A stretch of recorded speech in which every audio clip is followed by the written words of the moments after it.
goobood ee degmada Lughaya arinta halka maanta taala qadiyada faahfaahin baa dadka siinayna ujeedada laga leeyahay iyo sida loo socdo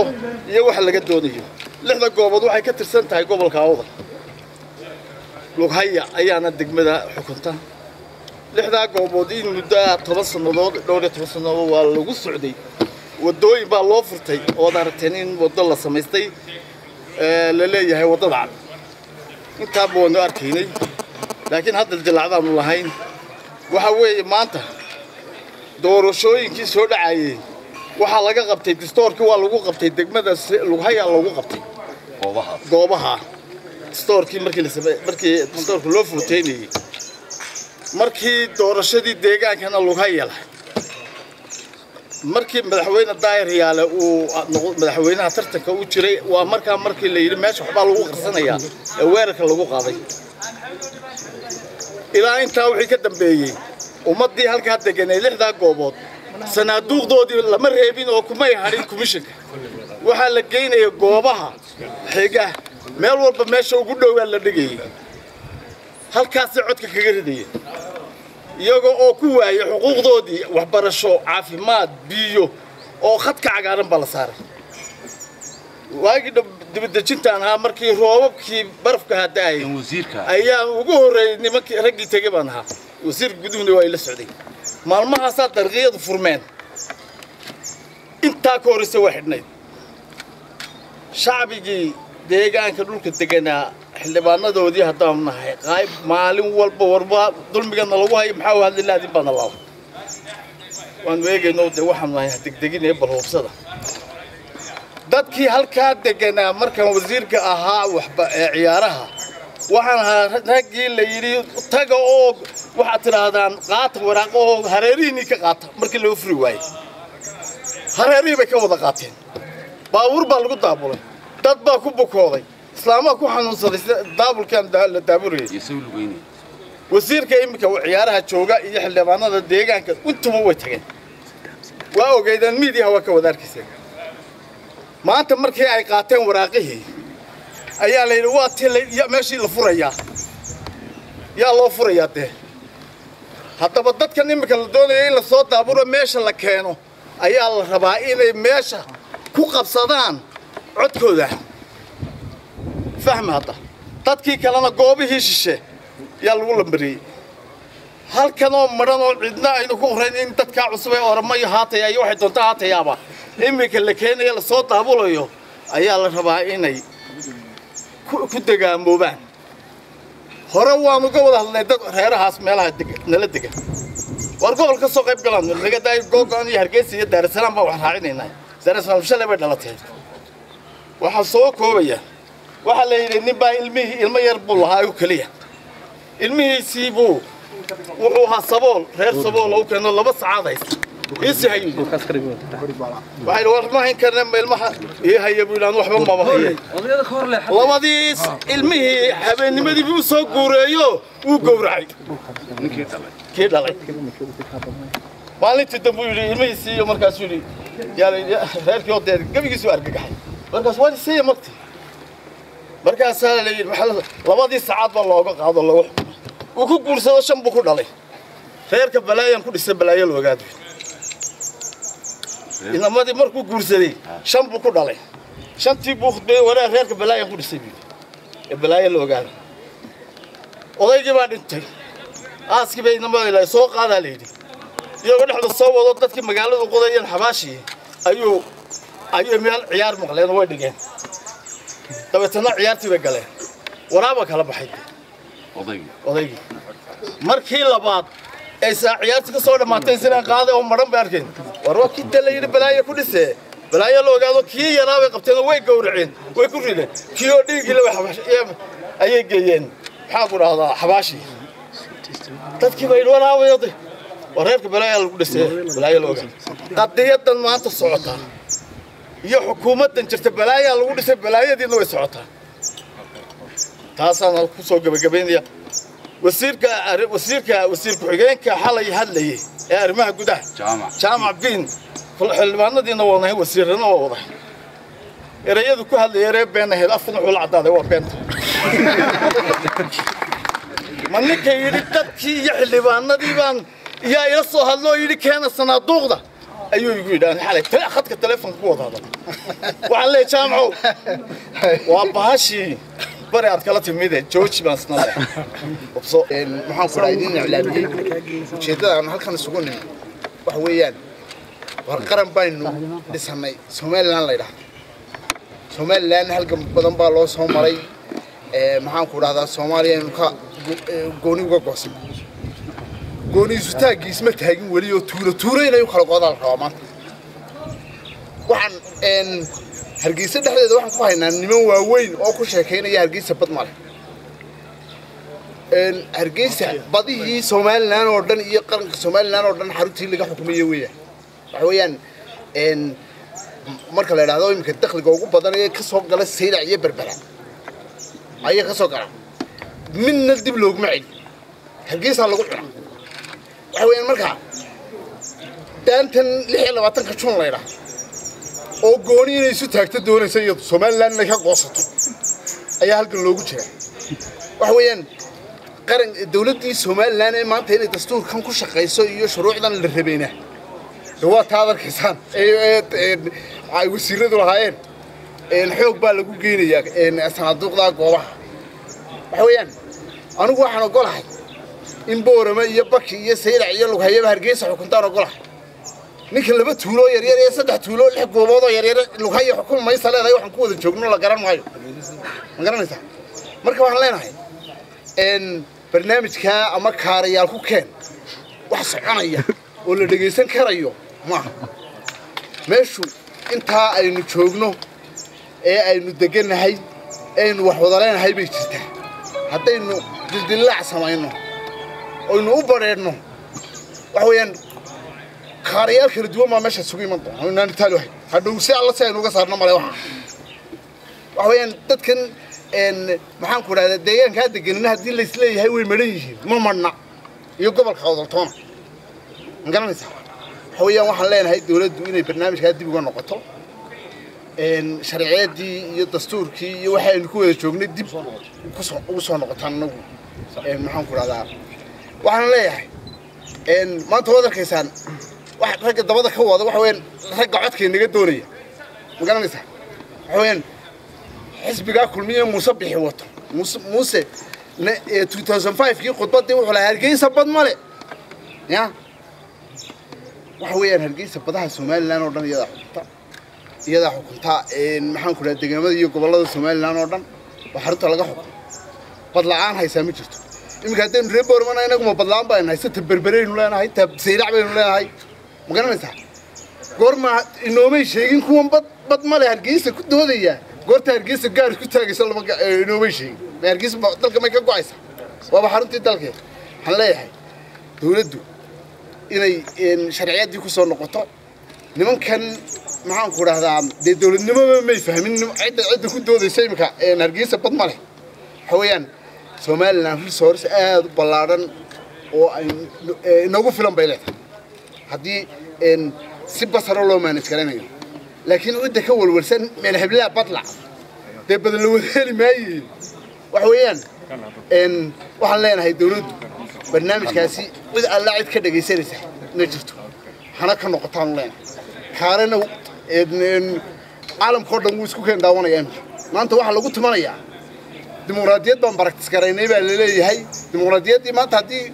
dadkii la qeexinayo oo maxaan ku raadaa kaarayaal sanaaduuqdii lagu sido haday guurti tahay iyo haday tahay maxaan ku raadaa qoladii wakiiladaba waxa kaloo waliba marka dhinacaas lagu soo noqonaysa reer ahaan marka la yiraahdana labadii reer baan ku dhannahay ee gobolka inta badan deganaa haday tahay Ciise iyo haday tahay Gaduusi labadaba waxaan u nimidnay ugu weynina waxa weeyaan maanta ay la dhaanta ka socota iyo dhibaatada ka socota maxaan ku raadayay lixda goobood ee gobolka Awdal maxaan ku raadayay degmada Lughaya ee la soo haysto taanu nimidnay waa taas weeye taan gurmadka ka nahayna waa taa weeye annagoo ka wakiil ah ummadda ka wakiil ah waxa kale oo wakiil u noqonaynaa qarannimada Soomaaliland marka qaran la leeyahay ummad isku tagtay baynu ahay marka hore oo wax ku heshiisay dastuur baynu leenahay sharci baynu leenahay xeer baynu leenahay kala baxno xeerka dastuurkuna waxa weeye ka ugu sareeyay ee dalka xukumo weeye dastuurku wuxuu dhigayaa ama uu sheegayaa waxa weeye nuxur kiisa bayskiisa iyo maxaan ku rahdaa halka nuxurka ku leeyahay ugu hooseysay waxa weeye qodobo muhiim ah ayaa ku jira oo lama taabtaana waxa kamid ah qodobada maxaan ku rahdaa sida diinta ama shariicada islaamka ayaa kamid waxa kamid maxaan ku rahdaa territory ama ku rahdaa ma wadanka intuu ku nool yahay waxa kamid ah maxaan ku rahdaa dhaqanka ayaa kamid ah waxa kamid ah oo ugu muhiimsan waxa weeye oo lama taabtaanina waxa weeye maxaan ku rahdaa shuruucda gobolada iyo degmooyinka marka laga hadlayo taas xukuumaduhuna way kala horeeyeen xukuumadii ugu horeysay Allah u naxariistay maxamed cigaal ayaa waxa soo dhigtay maxaan ku rahdaa sharcigaas ninka maxaan ku rahdaa wuxuu la rifeer gareeyay marka shuruucda caalamiga ah ee u taala maxaan ku rahdaa dunida oo ay kamid yihiin sidii uu kaga tagay wadamadii kaga tagay maxaan ku gumaysigu sidii gumaysigu kaga tagay ayuu rifeer gareeyay wuxuu noo dhigay sharcigaas si aan kala baxan ayay ahayd muranka maanta imanaya waxa weeye iyadoo intaas oo dhan aynu joognay intaas oo dhan wadanka jiray intaas oo dhan lahayn wadan aan soo galayna maxaan ku rahdaa dimuqraadiyad iyo doorashooyin aan soo galay waxa maanta imanaya waxa weeye oo meesha ku jiray hal qodob muhiim ah oo meesha ku jira madaxweynaha hadda jooga ee xisbiga kulmiye anigu kulmiyaan hay kulmiyaan oo ka tirsanahay madaxweyne Siilaanyo wuxuu ahaa gudoomiyaha SNM ee ugu xilliga dheeraad waxa moogtay ee SNM hogaaminayay waxa jira sharci la yiraahdo qaaxo maxaan ku rahdaa dastuur ayaa jira oo ay ku soo dhigteen dibadda waxa lagu dhaqayaa wadanka maanta arkayna waxa weeye sharcigii qaaxo ee nooca ahaa in wadanka lagu dhaqayo oo la fulinayo ayaan u aragnaa kaasina ku ina dhaqaya maaha sharci baa jira wadanka asbaysan oo ka aha dastuurka ee qaranka Soomaaliland ee aan ku dhaqmayno haddii ka lagu dhaqmi waayo waxay noqonaysaa dadmiris macnaheedu waxba kama jireen wixii hore ka aan wada qodayna wuxuu ahaa kaasuha ka dhaqankeena kaasuha ka wadanku jiro kaasuha ka wada hayna kaasuha laakiin kaad lagu soo sameeyay maxaan ku rahdaa qaaxo wuxuu ku reerleeyahay gaara kii loo codeeyay marka hadaynu ku dhaqmi weyno wax alla wax ka jiraya ma jirto waxaan rabnaa marka oo leenahay anagu maanta ha loo soo noqo sharciyada goobaha laga daayo culayska sharciga gobolada iyo degmooyinka siday ahaan jirtay fuuqay anu ka shaqayn jiray luqaya gobjoog baan ka ahaa markii maxaan ku rahdaa dawladii hore ahayd dawladuhuna way kala dambeeyeen shuruuc bay lahaayeen dawlad waliba waxay lahayd maxaan ku rahdaa waqtigeedii tuulkeedii bay dhigtay waxa intaas noo dheer oo maanta aan baqnaa madaxweynaha iyo komishanka labadaba waxaan leenahay meesha colaad ba ka socota haday colaadi dhacdo oo qarax ka dhacana wax ka daran waxa iminka filayno ama asugayno ayaa kamid waxana arinta ka masuula oo dhakada ay ka saarmaysaa kow madaxweynaha qaranka Soomaaliland weey number 2 waa komishanka qaranka waan ka digaynaa haddaan xildhibaanadii gobolka wada nahay haddaan xildhibaanadii qaranka nahay haddaan guurtii gobolka nahay annagoo u turayna oo maxaan ku raacay qaranka iyo dadnimada iyo wanaaga iyo qalbi wanaaga Soomaaliland oo hayna ay tahay waan ka digaynaa qodobka waxa kale oo ku soo gabagabeeyay ugu dambeyntii بريان هذا هي وميديا هذا الشيء قلنا تلكينا بريق جوكتير بالبهانته ويصحر ودين رأى أول واحد كحناقصيين رأى أول واحد ديديان قلنا بالبهانته صحرت ولا هي ولا عليهم بهاي ربهنا تلكين بهاي ربهنا واحد مقام بهاي واحد مقام بهاي وسول ويننا قلبي في المقصول ويننا حتى يتحسن نفتح ويجرتو شالي واحد اللي سيوسيف كريمة كده أيا اللي سيجي شالي توريان maxaan ku raadey markii shaabi qaybsiga gobolka awdal uu doonayay hore ee uu baahi sheegtay waxa la siiyay wasiirkii maxaan ku raxanada xoolaha reer baa laga qaaday marka maanta reer baa laga qaaday haday dhab tahay oo sharcigeena iyo waxa la sheegay run tahay oo Soomaaliland la wada leeyahay waxa ku baaqaynaa leenahay cali qaliif kale uu soo socdaa hal baneeyo gudoomiyaha guurtiisa ayaan leenahay waxa kale oo leenahay oo ka gabanayni wasiirka maaliyadana خلوا بنيو هلا سيجان هديان فيزون سيدا سومالك هو يجي كرتي واسيدا سيدا دول ما تقول مكرنا واسيدا أنا قو حلين هاي أنا قو معك ولا قبل كل سوى جينا خل مدحوين كليك وحب الله قالوا هرو يلو شيء هدي كرسي جاي نقول يسون وهنينا يا أبو كيل عبد الرحيم وحي هيد أيدين ميدي 2013 كذا هيد أنا واحد ما تقول ريا وسير كحيل كقول يا شغلين هاي حتى يبغى هذا نواس مركا ضد كتيدا مصيبة ضد laba reero Soomaaliyeed haday maanta wada qadeeyaan ay wada fadhiistaan ka saddexaad baa ka xanaaqay waa problem Soomaali isiga buursaa joogo wada fadhiya ayay dad badani ka didayaan waxaan inii sheegaynaa qolada ka didaysay weligeey waan wada joogaynaa balaayada nagu dhex jirtay sida noo dhex wareegaysay idinkoon bay ahayd laakiin waan fahamnay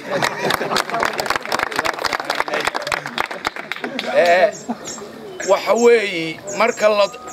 عن عيسى قد بورسيق ودم وحنا داوي كنا نصيب درنيه مركل إلهي جار كيجي كردجاي سعد موسى markuu ilaahay ka dhigay jaarka iyagii waan ayaan darana waxaan idhaahdaa maadigliya midifle ayaa malahaynii dhaamila maadigliya midifle ayaa inii dhaamila ayaan marmarisidaa ragga 6 goobood oo yaryar maanta doonaya inay callaydh iyo gallaydh musabixi ka soo qaaday iyo hargeysa oo 6 goobood ee yaryar aw ku beero dadkii lahaana la yidhi diiwaangelinta xaggaa ka gala markay soo galeenna dumar baa siday u socdeen diiwaangelinta ku daalay ku haraaday ku dhiciyey waxaa la yaab leh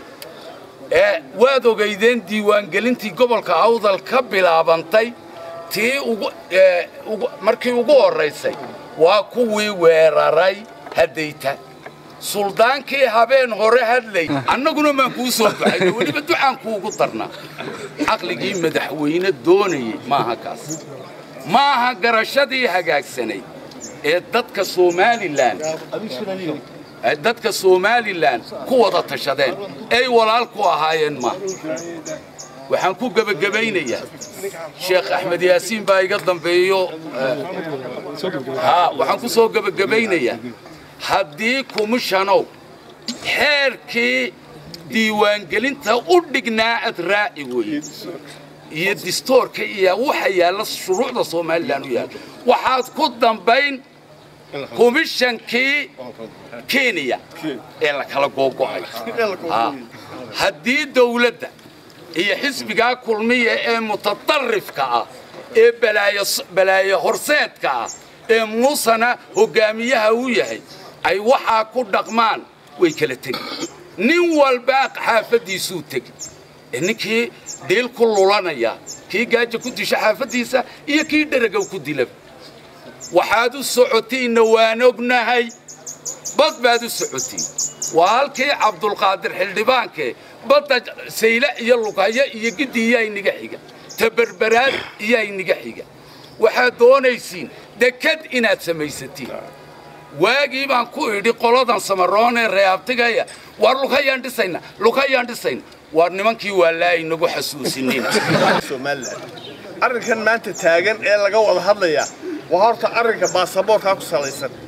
baasaboorkaasi oo loo qaybiyay wadanka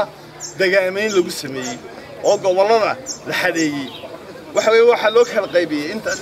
7-8 gobol waxa weeyaan gobolka baasaboorku waa ka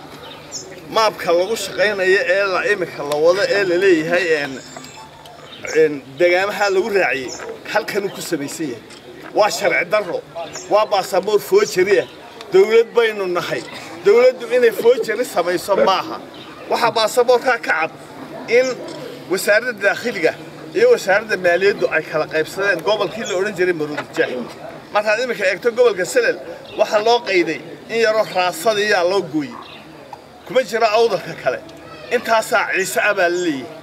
waxaan gobolkii Maroodijeex awdal la oran jiray waxa la goostay dhanbaa la goostay dilaa halka la mariyay waxa la raaciyay halka qabri baxar garbada darba halka marka la geeyay saa loo riixay lugaya dhanka laga mariyay xaqiisa kale magaaladii Hargeysa in baa loo qayday markii loo qayday gobol baa laga dhigay galbeedka Hargeysa laga dhigay Gabiley gobolkaas halkaas ka dhaxbaxa ilaa Bullaxaar buu xagaa u soo goostay iska daa 5-6 goobood ay hadlayna maahe qaar kale ku soo darsaday ilaa Bullaxaar gobolka dhinaca bariga waxa laga sameeyay gobol la yiraahdo Gaaroodina ma jiraba meel lagu sheegay ma dhaqaan Gaaroodi gobolka Gaaroodi wuxuu dul baray gobolkii in Hawd la oran jiray gobolkii Hawd wuxuu la yeeshay gobolkii Gabiley xad la yeeshay oo Hargeysa wuxuu soo kala dhaxgalay Hawd halkaas ka dhaadhacay ilaa isna saaxil buu qayb ka soo goostay Hargeysa waxa ku talashay gobolkii Maroodijeex la oran jiray inuu saaxil iyo awdalba ka qaato dhub halkaana badweyn oo ballaaran ay ka galaan marka waxa weeyaan waxa xunshadu waxa la yiri goor baad wax kartaa goortay laba dhagaxna ay ugu dhacaan midna igu soo qaarnay igu soo socdaan ayaan wax kartaa baaltii aan ka hadlayeen lahaa war baasaboorkaasi muxuu wadaa dadkaasi waxbay hiigsanayaan baasaboorkaasaa hadhow lagu xukumiga waayo wuu kugu sharciyoobayba wuu kugu sharciyoobay oo waa ka waan qaadanaynaa oo waddamaa lagu tegayaa sow muu sharciyoobin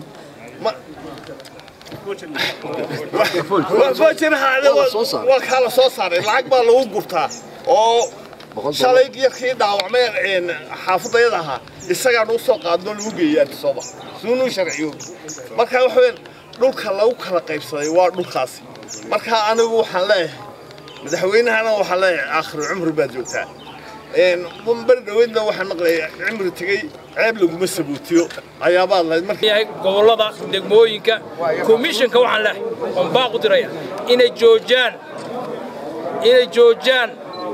halka ay ka qabanayaan ay geynayaan ee askarta lagu geynayo ee kaarayaasha lagu geynayo inay joojaan diiwaangelinta halka ay ka samaynayaan waayo ma aha ina meel askar iyo xoog lagu geynayo ay geeyaan oo ka qabtaan diiwaangelin ka qabtaan komishanka sharciga ku soo noqdaan leh hay'ad madax bannaan baatiin qaranka Soomaaliland baad u simantiin ciidinimo amarto waad madax bannaantiin gobollada u simantiin xisbiyada u simantiin dalkoo dhan baad u simantiin joojiya baan la dastuurkana dib ugu noqon xeerkiina dib ugu noqon komishanka taasaan leh mid kale baan ku baaqayaa iyada shakhsiyaad yar ayaa horta martila marka la leeyahay reergiisa ama beesha dhexe ma aha boqolkiiba boqol waa dad fiican boqolkiiba boqol waa dad wanaagsan laakiin shakhsiyaad yar ayaa waxaa wada 26 juunna ma wado laakiin hadduu shakhsiga yar xun la iska qaban waayo ummadda kale uu saameynayaa in la hadalku la taraari laakiin waa shakhsiyaad kooban baa waxaa wada bulshada reer Soomaaliland waxa leh waa shakhsiyaad ka kooban runta loo sheego oo waad khaldantiin la leeyahay mid kale oo ku baaqaya maataan waxaan leeyahay beesha Galmudug iyo beesha Ciise shir bil gudaheeda in lagu qabto oo ay isku yimaadaan oo ay kaga tashadaan xaaladaha iyo duruufuhu isbedelayaan oo lagu qabto garbada darbaan ku baaqayaa shirkaasi kolleyta dhaqan waa la sii gudagalay laakiin shir beesha Galmudug iyo beesha Ciise ay isku yimaadaan ayaan ku baaqayaa maadaama aan golay sharci dejinta ka socono diiwaangelinta goobaha dawladdu ka bilaabaysa ma sharci baa mise waa sharci darro waxaan leenahay waa sharci darro cadeynteedina waan haynaa kow bayska aasaaska shuruucda Soomaaliland waa dastuurka qaranka ee loo codeeyay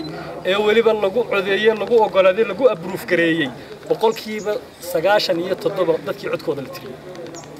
dastuurka noocaas loogu codeeyay ee sharciga Soomaaliland bayska u noqday ee aynu ku kala socono ee waliba la qoray sharci kasta oo golayaasha sharci dejintu baas gareeyaan oo aan dastuurka ka hor imanaya waa nanan fog waxba kama jiraan weeyaan la yiri ayuu ka hor imanaya diiwaangelinta maanta goobaha khasab lagu geeyay number 1 lix goor baynu cod bixin u dareernay 5 doorasho iyo markaa aftida waxaan ugu qiimo badneed markaa aynu bayska sharci dhigayneen waa dastuurka u codeynay markii aynu dastuurka u codeynay 6 gooboodba gobolka awdan degmada Luqay ka tirsanayeen hadday maanta ka tirsanaan waayaan dastuurku ma sharci buu noqonayaa mise sharci darro noqonayaa